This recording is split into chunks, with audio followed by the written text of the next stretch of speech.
Paltrocast. Gloria, pleasure to be speaking with you today. I'm going to say good afternoon, or is it good morning? It's 2 o'clock Eastern time in New York, so it's afternoon. Thank you, Darren. New York as well. Well, thank you for taking the time. So many things to ask you about because you're not one of those people where it's like one movie, that's it. Because sometimes you're on camera, sometimes you're producing, etc. Right.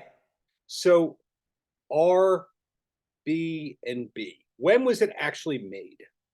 It was made 2 years ago during COVID, and we shot it up in Garrison Mhm.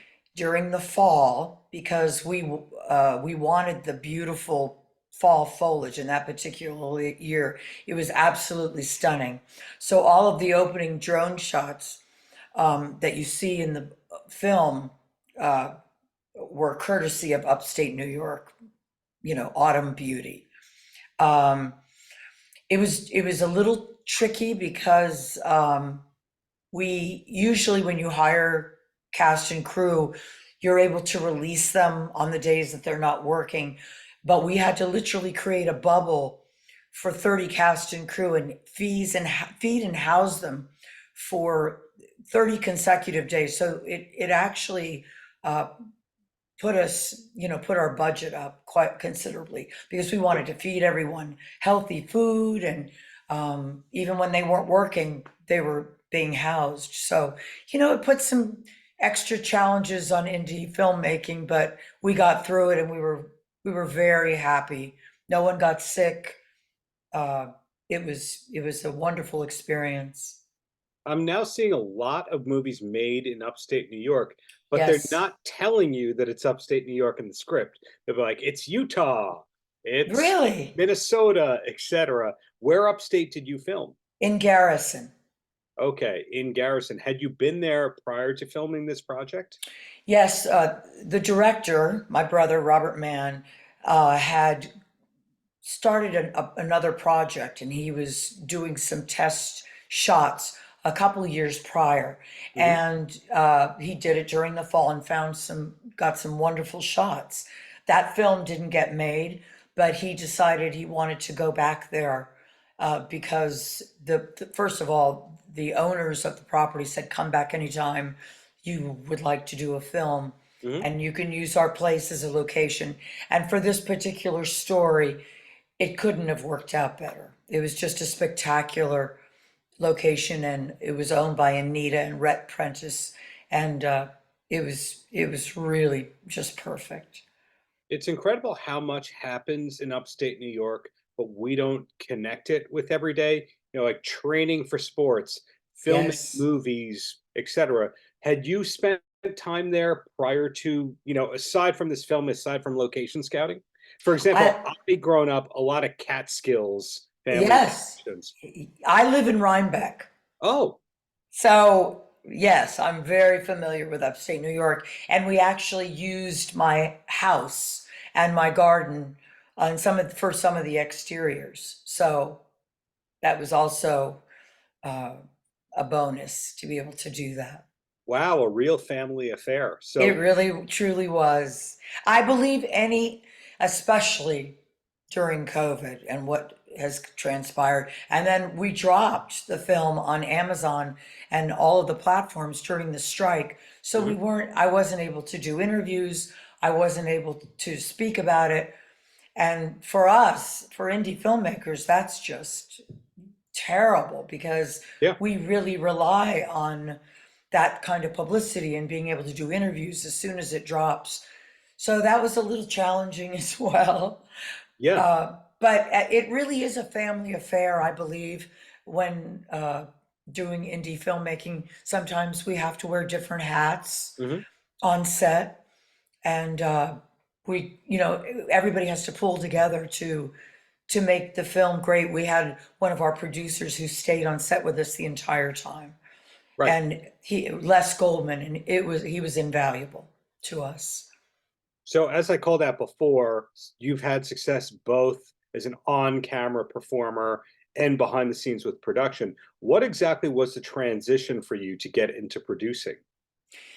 You know, uh, sometimes roles come to us, and we're not always satisfied with them. Maybe we try to find, oh, well, I like this director, so I'm going to do this so I can work with this director, or the person I'm playing opposite, that's a great scene, so I'll do it for that reason. And then it felt like things that were coming to me, it just didn't seem like I was excited about them, as I should be.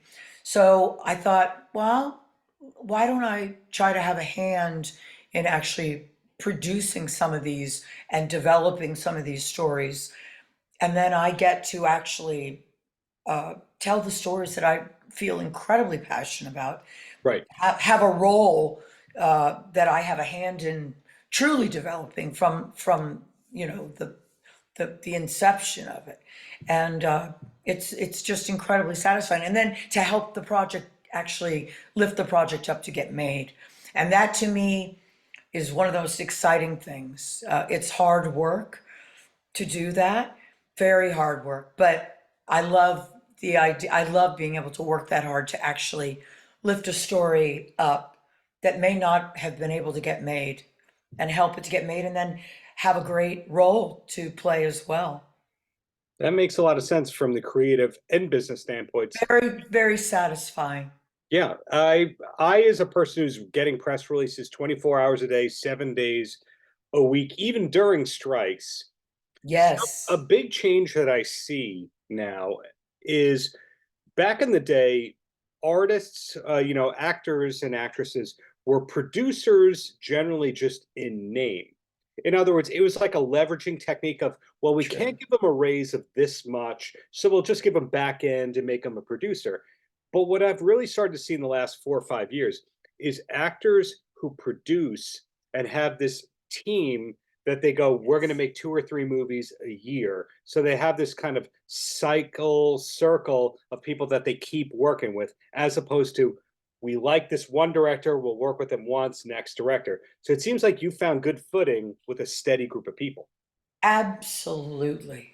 Absolutely. And as a Latino woman, it's very empowering to not have to play roles that are just, the prostitute, or just people, casting people sometimes have Yes, we a call it. vision, and you Yeah, wind up having to portray a vision, and yeah, it's very empowering. There's a lot of wonderful women that are actually stepping up. Margot Robbie with Barbie, Greta Gerwig.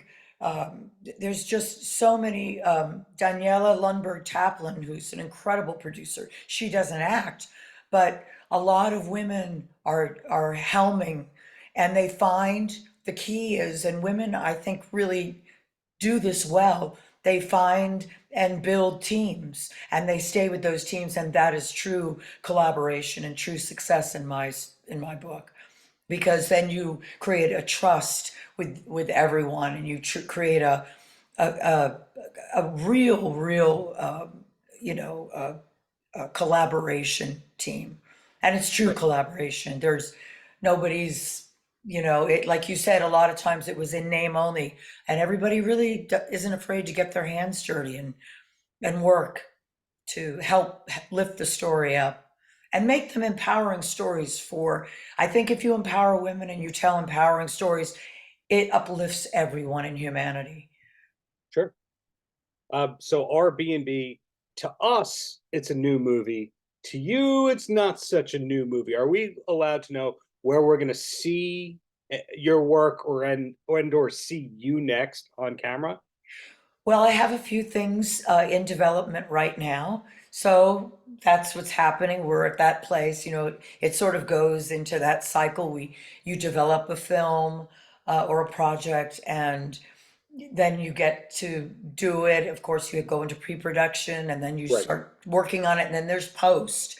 And those are long periods of time if you do it properly, I believe. And then you release it, and then you go through that period, which is sort of what I'm in right now, because it just got released Hmm. in October. We had the premiere in February in Los Angeles at the Bruin Theater. Mhm. which was spectacular.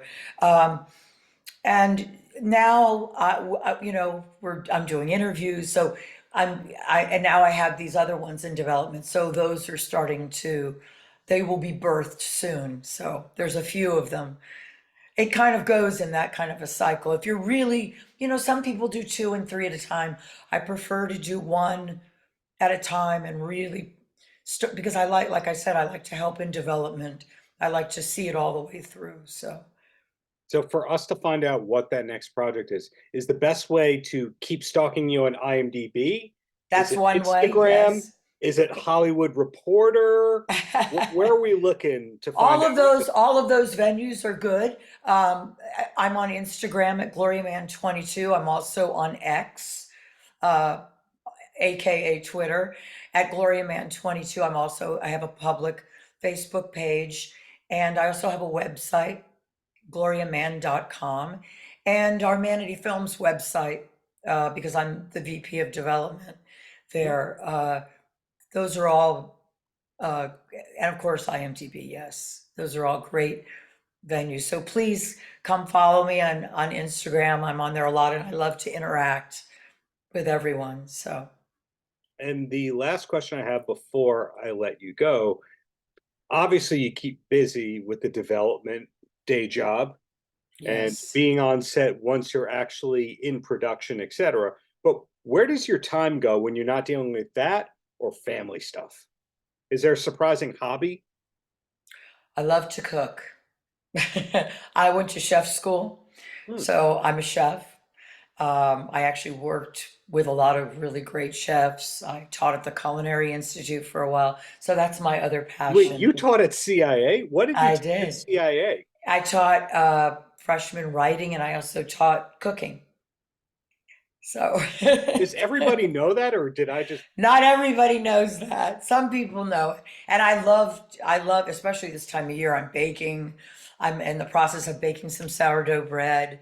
I love to cook. So I actually, here's another little bit of information. Unless you look at the credits, you won't know this, but I catered all of the food on set for our 30 days. Now, I miss that part of the credits. I generally, my wife gets annoyed at me wanting to watch all the credits and see who's the music supervisor, the Yes, local catering people, because if you go to that city, those are the people who know who the good food is. Those are the people who yes. the good music, etc. So you yourself were cooking By for the 30. myself, yes. I was the first one up at about 4 a.m., got breakfast and coffee for everyone. Usually took my brother, his coffee because he was up all night, putting everything in place from the day, the shooting.